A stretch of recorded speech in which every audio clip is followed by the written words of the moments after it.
All right, Mr. Phelan, let me just ask a couple questions. First off, can we put up we have a picture. I just want to get your reaction. I don't know if you've seen this picture yet. This was the USS Dewey, Singapore last week. How does it make you feel? Please don't give it to President Trump because I'll get a text at like 1 a.m. So if, I'm taking over the White House Good. right after this, so you'll know exactly what your expectations are. yeah, I think that's it's terrible. I think they should be ashamed. I mean, would you want to go on that No. ship? No, I served on a ship. If this happened on our ship, we would all been painting all night long. We had to constantly paint the darn ship. I mean, we never would go into a port. When I was in the Navy, it looked like this. So it was just pretty disgusting. So you've heard those stories. We don't have enough ships. We can't build ships. We're not building the right ships. Recruiting's bad. Retention's bad.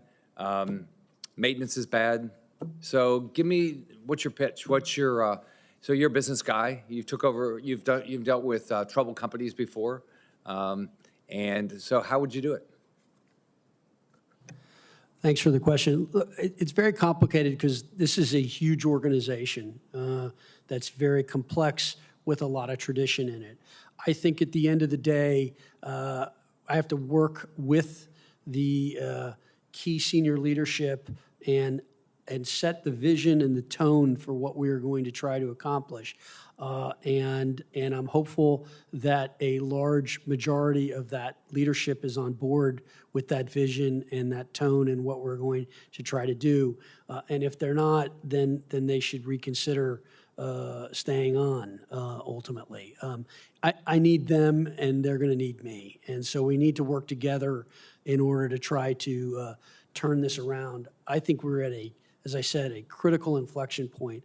I take our adversaries at their word. These are very strong people who are going to try to take on our dominance and try to supplant the United States. And I think we're at a much more critical time than most people recognize. And so I think we need to fix the Navy. I think it was Ronald Reagan who said the only thing more expensive than a Navy is not having a good Navy, and I believe that's actually right. So I think it's basically setting the proper vision, setting the proper benchmarks, key performance indicators, and then creating the appropriate feedback loops to make sure we're getting those done, and having the right team to do it. And we've done this before with many companies. Again, this is a complicated one with big tradition.